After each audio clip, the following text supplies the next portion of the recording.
नासिर हुसैन उस्ताद, नासिर हुसैन उस्ताद, अब की बार मोहर लगेगी, मोहर लगेगी, जम के लगेगी, दांत के लगेगी। मोहर लगा दो, जम के लगा दो, दांत के लगा दो। बच्चा बच्चा नासिर हुसैन उस्ताद को जानता है, अच्छे अच्छों को चने चबवाता रहा। अगर हर मुआमले में, हर इशू में अगर कोई नजर आया तो वो नासिर हुसैन उस्ताद था। फर्द वाहिद यही था जो एनआरसी के मुताल्लिक लड़ रहा था। जब मुंतखबा एमएलए से कमिश्नर ऑफ पुलिस ने पूछा बताओ क्या किया जाए, तो उस वक्त एमएलए साहिबा ने कहा था कि हम एनआरसी के जुलूस के लिए नासिर हुसैन उस्ताद की क़यादत को कबूल करते हैं। नासिर का खौफ देखो दिलों पर कैसा छाया हुआ है, नाम लेकर भी नहीं बोल रहे। ये अवाम, ये जाहिल अवाम नहीं है, ये ताज नगर की अवाम है। नासिर के सर पे ताज रखना भी जानती है, लोगों के सर के से ताज उतारना भी जानती है। अल्लाह ऐसे असबाब पैदा कर रहा है, ये जहां से गुजर रहा है जाके हट रहे हैं, गुलाब खिल रहे हैं। अब खमरुल इस्लाम ने कहा कि अगर नासिर हुसैन उस्ताद को तुम जिताओगे तो एक गुलबर्गा के हिंदू, मुस्लिम, सिख, ईसाई, दलित, लिंगायत तुम्हें 25 साल तक औलाद की फिक्र करने की जरूरत नहीं है। जिसको चुन के बैठते हैं, जो चौकी पे बैठता है वो चौकीदार होता है। अल्लाह का फरमान है कि मुसलमान कभी बिक नहीं सकता, कुरान का फरमान है कि ईमान कभी झुक नहीं सकता। इतना मजबूत कर दे कि मांगने की नौबत ही ना पड़े। अल्लाह आपका हाथ हमेशा ऐसा रखे, ये हमारा नासिर उस्ताद चाहता है। ऐसा हाथ नहीं, ऐसा हाथ देने वाले बनो, लेने वाले क्यों बनते हो? हम भिखारी नहीं है। जब हम इनको वोट देते हैं हम मालिक हैं। हमारी सेवा के लिए चुना है हमने, ना कि खुद की सेवा के लिए। अरे गणेश के पंडाल तो हम भी सजाया करते थे जब हम छोटे थे, होली तो हम भी खेला करते थे जब हम छोटे थे, अभी भी खेलते हैं। आप अपने दीन के साथ और हम अपने दीन के साथ। 165 लोग गिरफ्तार होते हैं आनंद में। हमारी माएं और बहनें, 10 माएं और बहनें जेलों के सलाखों के पीछे डाले जाते हैं। मैं असेंबली में एक लफ्ज गोश्त हलाल खाना चाहिए कि झटका खाना चाहिए? आपको झटका खाना है, आप झटका खाइए, हम हलाल खाएंगे।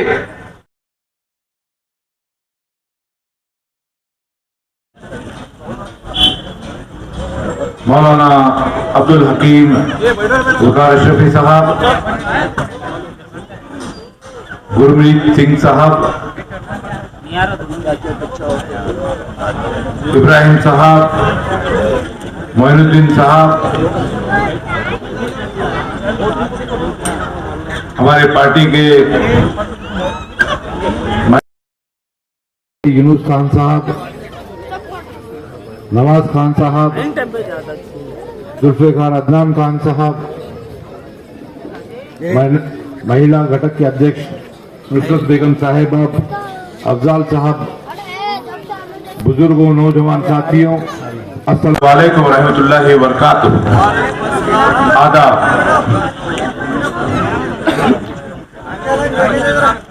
बड़े जोशीले तकरीर हुए हैं।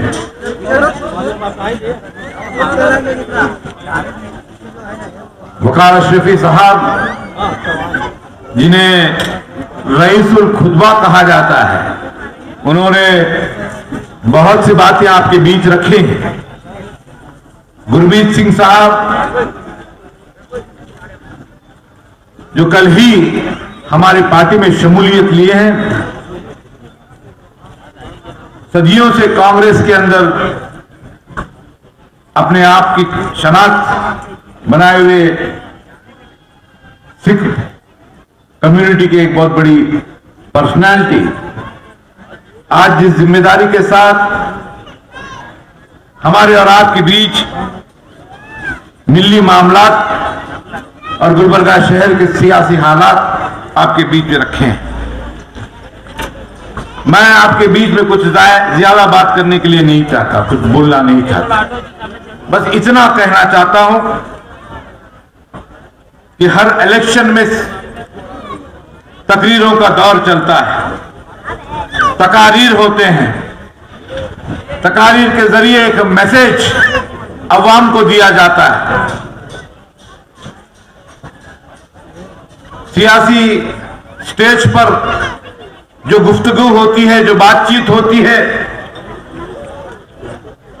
उस बातचीत की अपनी अहमियत कहीं ना कहीं खो चुकी है।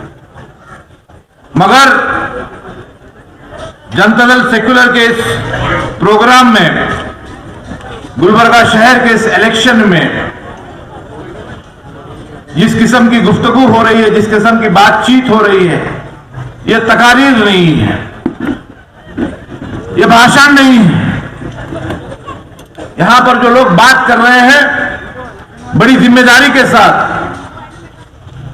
शहर के हालात, मिल्लत के हालात, अपने दिल को चीरकर अपने ख्याल को आपके बीच में रख रहे हैं। आप इसको तकरीर समझकर, सियासी प्रोग्राम समझकर 2 घंटे तकरीर सुन लिया और घर को गए और बोले अच्छी तकरीर थी, खराब तकरीर थी। नहीं, यहां पर जो बातें हो रही हैं उन बातों पे आपको गौर करना होगा, इन बातों की बुनियाद बनाकर आपको फैसला लेना होगा।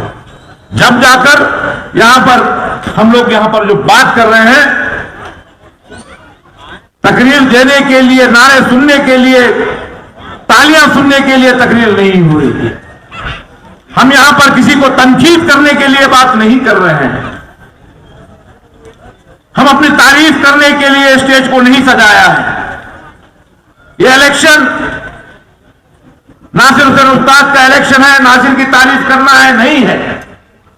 इस इलेक्शन को अगर कोई ये समझ रहा है कि नासिर हुसैन उस्ताद की ताकत का मुजाहरा है तो आप ख्वाब गफलत में हो। आज गुलबर्गा शहर, जिसकी शनाख्त पूरे हिंदुस्तान में इस वजह से है कि यहां की अवाम ने हमेशा से इत्तेहाद का मुजाहरा किया और ऐसी ताकत को, ऐसी रहनुमा को कर्नाटक में नहीं हिंदुस्तान भर में एक मिसाल कायम करने वाला काम आपने किया। मगर पिछले साल, पिछले इलेक्शन में सिंपैथी के नाम पर, सीट बचाने के नाम पर आपने जो फैसला किया, कांग्रेस के उम्मीदवार को आपने जिताया। मैं आपसे पूछना चाहता हूं, बड़े जिम्मेदारी के साथ जवाब दीजिए, इन 5 सालों में क्या आप अपने आप को कमजोर महसूस नहीं कर रहे? क्या आपको तकलीफ नहीं हो रही इन 5 सालों में, जब हमारे दुश्मन फासिस्ट ताकतें हमारी बच्चियों के लिबास पर, हिजाब पर सवाल उठाती हैं? क्या आपको तकलीफ नहीं हुई जब कोई अलग ऐलान ये कहता है कि हमारी मरकजी मस्जिद पर जो सुपरमार्केट में है, उस मस्जिद में आकर लाउड स्पीकर को निकालने का दावा करता है, हनुमान चालीसा लगाने का दावा करता है? बेशक हनुमान चालीसा पढ़िए, बेशक हनुमान चालीसा पढ़िए, आपका अधिकार है। हम इज्जत करते हैं हनुमान चालीसा की, हम इज्जत करते हैं गुरु ग्रंथ साहिब की, हम इज्जत करते हैं वचन की, हम इज्जत करते हैं भगवद गीता की। मगर उसको लेकर के आप किसी मजहब पे जाओगे, हमारी मस्जिद पे आकर के बजाओगे, क्या माने निकलते हैं इसके? क्या आप हमको कमजोर दिखाना चाहते हो? आप हमारी तारीख को मिटाना चाहते हो? मैं आपसे पूछना चाहता हूं, हमारी तारीख के खिलाफ, हजरत टीपू सुल्तान रहमतुल्लाह अलैह के खिलाफ मुसलसल तौर पर टीवी में गुफ्तगू होती है, बातचीत होती है, असेंबली में बातचीत होती है।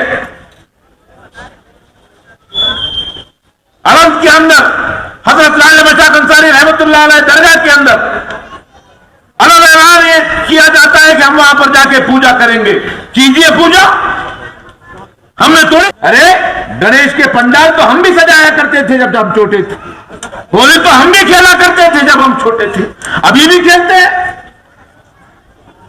किसी त्योहार से हमारी मुदाखिलत नहीं।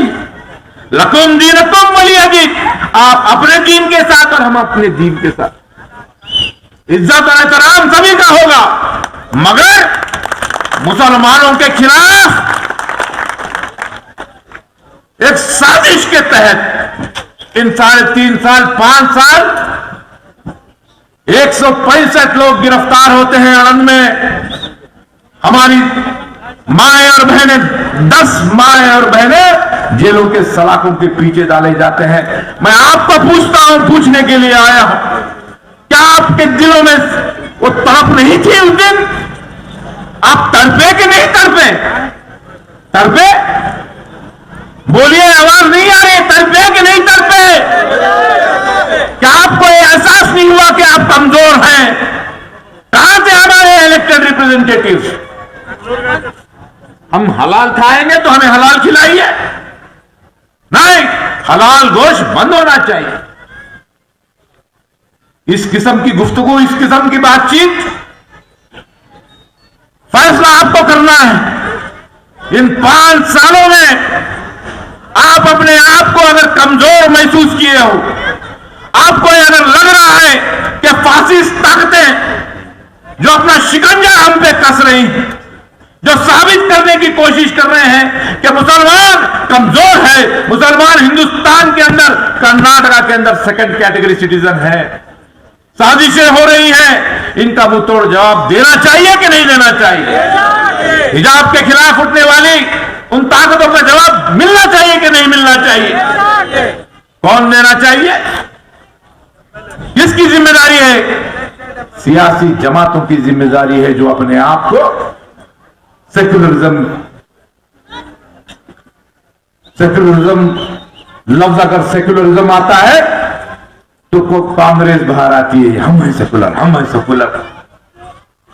हिजाब के मामले में एक अल्फाज, एक लफ्ज, हमारी बहनें जो स्कूल कॉलेजेस जा रही हैं, उनके मामले एक छोटे से स्कूल में हुआ, आरएसएस बीजेपी के लोग आउट ऑफ प्रोपोर्शन पूरी दुनिया का बड़ा इशू बना दिए।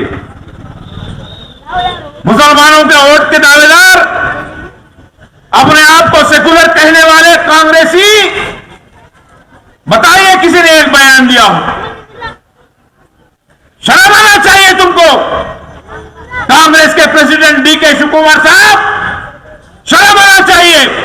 मुसलमानों के वोट के बुनियाद पर आज जितने आपके सीटें हैं, अगर ये मुसलमान तुमको वोट डालना रोक देगा तो आपकी 10 सीटें भी आना मुश्किल रह जाएंगी। 10 सीटें।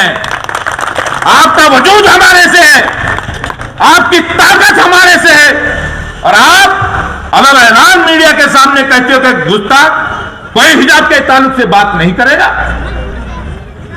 यह सेकुलरिज्म का पैमाना है। अजान के मामले में कांग्रेस का कोई लीडर बयान देता, किसी की हिम्मत है बयान देने के लिए? कोई जुर्रत करता है बयान देने के लिए? नहीं, हिम्मत नहीं करता। क्यों? क्योंकि कांग्रेस के सदर ने डायरेक्शन दे दिया, कोई बात नहीं करेगा। हिजाब के ताल्लुक से बात नहीं करोगे, अजान के ताल्लुक से बात नहीं करोगे, और पूरे मुसलमानों के वोट तुमको होना। यह इंसाफ है? यह सेकुलरिज्म के मायने हैं? आज आपके बीच में बड़े जिम्मेदारी के साथ यह कहना चाहता हूं, कर्नाटका के अंदर कोई लीडर असेंबली के अंदर खड़ा होकर के हिजाब के ताल्लुक से बात करने की हिम्मत, जुर्रत, सलाहियत अगर किसी ने बताई है तो वह हमारे पार्टी के लीडर एच डी कुमारस्वामी साहब ने बताई है। इस बुनियाद पर पूरी हिम्मत के साथ आज सेकुलरिज्म का दावा कोई और नहीं कर सकता, कोई और नहीं कर सकता। किस बुनियाद पे वोट मांग रहे हैं? एनआरसी का मामला, सीडब्ल्यू का मामला, पूरे हिंदुस्तान में एहतजाज हुए, पूरे हिंदुस्तान में एहतजाज हुए। जब राज्यसभा में बिल पास होता है, दूसरे दिन, तीसरे दिन यहां पर गुलबर्गा में एहतजाज हुआ। बताइए सिंह साहब, आप कांग्रेस में थे, बताइए कर्नाटक के अंदर किसी जिले के अंदर किसी कांग्रेस के लीडर ने उस एहतजाज में अगर हिस्सा लिया हो? नहीं लिए? डिसीजन लिया जाता है, नहीं मुसलमानों का इशू है। अरे मुसलमानों के लिए बात करोगे तो पोलराइजेशन हो जाएगा, हिंदू मुस्लिम अलग अलग हो जाएंगे। क्यों अलग हो जाएंगे? क्यों अलग हो जाएंगे? आज हमारे सिख भाई यहां पर हमारे बीच में मौजूद है, बड़ी मजबूती के साथ, दलाइल के बुनियाद पर मजबूती के साथ वो कह रहे हैं कि नासिर हुसैन उस्ताद को आप जिताइए। क्या इसके माने यह है कि उनकी बिरादरी के अंदर उनको से नाराजगी हो जाएगी? नहीं होगी। आज नासिर हुसैन उस्ताद यहां पर कह रहा है, अगर कर्नाटक ने हिंदुस्तान में रहने वाले किसी मजहब के खिलाफ कोई बात करेगा तो उसका मुखालिफत करने वाला सबसे पहला शख्स नासिर हुसैन उस्ताद रहेगा, बर्दाश्त नहीं किया जाएगा। गुरमीत सिंह साहब अलग नहीं है, हम अलग नहीं है, नहीं है अलग। हम दलितों के खिलाफ बात होगी तो हम आवाज उठाएंगे, लिंगायत समाज के खिलाफ आवाज बात होगी तो हम खड़े रहेंगे, हम आवाज उठाएंगे। मगर कांग्रेस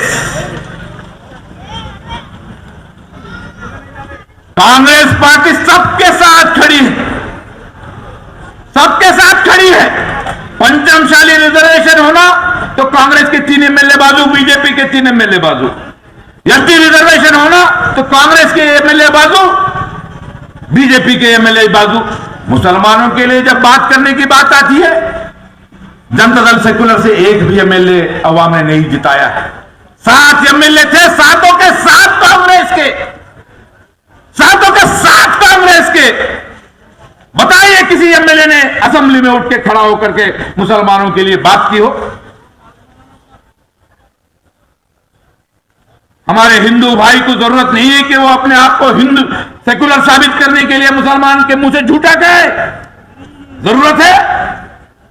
गुरमीत भाई सेकुलर जहन रखते हैं, गुरमीत भाई के लिए मेरे दिल में बहुत मोहब्बत है भाई। इसका मतलब यह नहीं कि मैं उनके मुंह से झूठा निकाल के खाऊं। जरूरत है झूठा निकाल के खाने की? अरे हमारा मिजाज सेकुलर है, हमारी मुल्क सेकुलर है, हमारी मिट्टी सेकुलर है, हमारा इस्लाम सेकुलर है, इसमें दो राय नहीं है। हमारे हिंदू भाई सेकुलर है। कोई कहता है कि हमारे लीडर के चेहरा खुदा दिखता है। हाँ, खुदा ने आपको भेजा है। गलत गलत गलत। ये कांग्रेस के मुसलमान अपने ईमान को बेच दिए हैं, अपने ईमान को बेच दिए हैं। अपने मिजाज में चमचागिरी, चापलूसी, गीबत, चुगली, जी हुजूरी, सलाम करना, ये अपने मिजाज में बना लिए हैं। मैं आपसे पूछने आया हूं, आप बताइए ताजनगर के लोगों, मौलाना ने कहा कि इनके हाथों से ताज पहनिए। मैं आपसे पूछना चाहता हूं, आपसे पूछने आया हूं, क्या आप ऐसे लोगों को ताज पहनाएंगे जिनके मिजाज में चापलूसी हो, जिनके दिलों में बुज़दिली हो? क्या ये ताज पहनने का क्राइटेरिया आपका है? नहीं, नहीं हो सकता। 2/3 दुनिया पे हमने हुकूमत की है, अदल और इंसाफ की बुनियाद पे हमने हुकूमत की है, तमाम मजहब के साथ रह करके भाईचारे को, अमन को कायम करने हमने की है। आज मिजाज में चमचागिरी, चापलूसी, मजबूरी।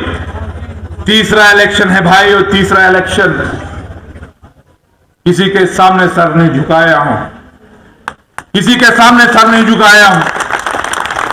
जब भी महसूस हुआ है कि कमजोर को आवाज की जरूरत है, ताकत की जरूरत है, अपने आप को पेश किया हूं, एक लड़ाई लड़ते आया हूं। मुझ जैसा और दूसरा होगा नहीं होगा मुझे मालूम नहीं है, मुझे उसका इल्म नहीं है।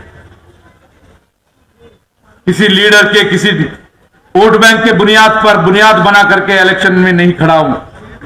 मेरे पास पैसा ज्यादा है, इस बुनियाद पे मैं इलेक्शन नहीं खड़ा हूं। इसीलिए अगर इलेक्शन खड़ा हूं कि आज के तारीख में, आज के दिन में फासिस्ट ताकतें बहुत ताकतवर हो गई हैं, बहुत ताकतवर हो गई हैं।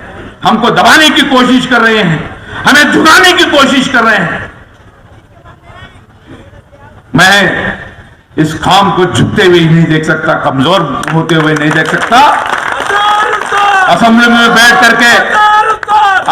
बैठ करके वो जहर उगलने वाले उन फासिस्ट लीडरों के खिलाफ जब कानून बनता है